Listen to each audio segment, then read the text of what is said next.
Ever notice how some people just stick in your head? You can't stop thinking about them. It ain't magic, and it ain't luck. It's psychology. A very specific kind. The kind they don't teach you in school. Today, I'm gonna pull back the curtain and show you exactly how it's done. This ain't about cheap tricks. It's about understanding how the human mind works so you can become unforgettable. See, most people are predictable. They're like an open book, and frankly, open books are boring. They get read once and then put on a shelf. You want to be the book with a lock on it. The one people are dying to get the key for. It starts with being a little unpredictable. I don't mean being a mess. I mean breaking the pattern. If you always text back in 5 minutes, wait an hour. If you're always agreeable, throw in a respectful disagreement. Your goal is to keep them on their toes, to make them wonder, what are they thinking? That little bit of mystery is what hooks them. Now, let's talk about the Ben Franklin effect. Sounds fancy, but it's simple. We don't like people who do favors for us as much as we like people we do favors for. It's a weird brain glitch. When we do something nice for someone, our brain justifies it by telling us we must really like that person. So, ask for a small favor. Hey, can you grab me that napkin? Or can you hold this for a second? It's tiny, almost nothing. But in their subconscious, a seed is planted. They helped you. Therefore, they must like you. It's a quiet little move that pays off big. Another thing, people are obsessed with themselves. They love talking about their own lives, their problems, their wins. Your job is to be the best audience they've ever had. But here's the twist. Don't just listen. Ask questions that make them think. Not how was your day, but what was the most interesting part of your day? See the difference? One is a dead end. The other opens up a whole conversation. You become the person they can open up to, the one who actually gets them. This creates a deep, powerful bond. They'll associate you with feeling understood, and that's the feeling people chase. Alright, a little check-in here. If you're finding this useful, and you want to know more about the raw and cut side of human psychology, do me a favor and hit that subscribe button. We're just scratching the surface, and what's coming next is the stuff that really separates the players from the pawns. Don't miss out. Okay, let's get into the heavy stuff. The push and pull. The hot and cold. This is where most people mess up because they do it wrong. It's not about being a jerk one day and nice the next. That just makes you look unstable. It's about presence and absence.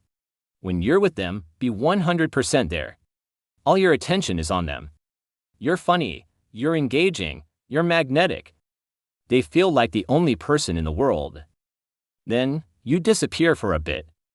You get busy with your own life, your own goals, your own mission. This does two things. First, it shows you have a life. You aren't just sitting around waiting for them. That makes you valuable. You're a prize, not a consolation trophy. Second, it gives them time to miss you. They got that high from being around you, and now it's gone. What do? They start replaying your conversations in their head. They think about what you said, how you made them feel. They're filling the empty space with thoughts of you. You're living rent-free in their head, and they don't even know how you got there. That's the push and pull done right. Intense connection, followed by space. It creates a craving. And while they're thinking about you, you need to be building yourself. This is the foundation of it all.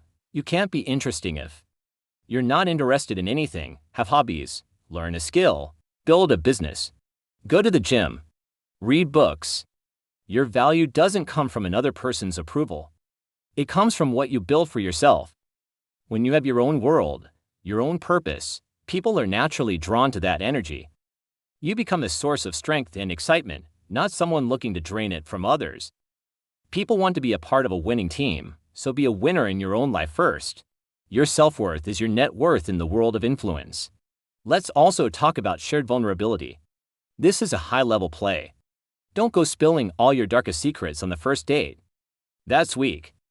But sharing a small, calculated vulnerability can make people feel incredibly close to you. Something like, man, I was actually pretty nervous before this presentation, or I used to be really bad at this. It took me a long time to learn. It shows you're human, you're not a perfect robot. It gives them permission to be human too. It makes you relatable and trustworthy. They'll think, wow, they trust me enough to tell me that. It's a bridge. You let them cross a little into your world, and they'll want to invite you into theirs. Now, let's tie it all together with humor. Not telling knock-knock jokes. I mean having a playful attitude, teasing them a little, giving them a funny nickname. Inside jokes are like a secret code between the people. When you share a laugh that no one else gets, you're building a private world. It's you and them against everyone else. That feeling of a special connection is addictive. Don't be afraid to be a little goofy. Being serious all the time is exhausting. Laughter releases good chemicals in the brain. If you're the person who makes them laugh, you're the person they associate with feeling good. It's that simple. So, let's recap the code. And predictability to create mystery. The Ben Franklin effect to make them invest in you.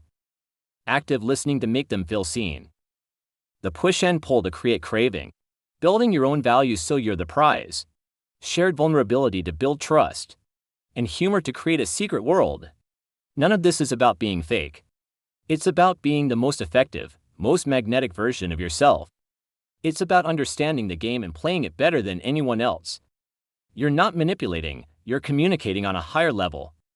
You're showing them the best parts of you in a way that their brain can't ignore. This is how you go from being just another person to being an obsession. Now, I've given you the map. But a map is useless if you don't know how to read it in every situation. I've got a ton more on this, specific lines you can use, mistakes to avoid, and deeper psychological principles. So here's what I want you to do. First, hit subscribe so you don't miss the next lesson. Second, scroll down to the comments and tell me which one of these techniques you're going to try first. I read every single comment. Let's see who's really ready to change the game. Now get out there and become unforgettable.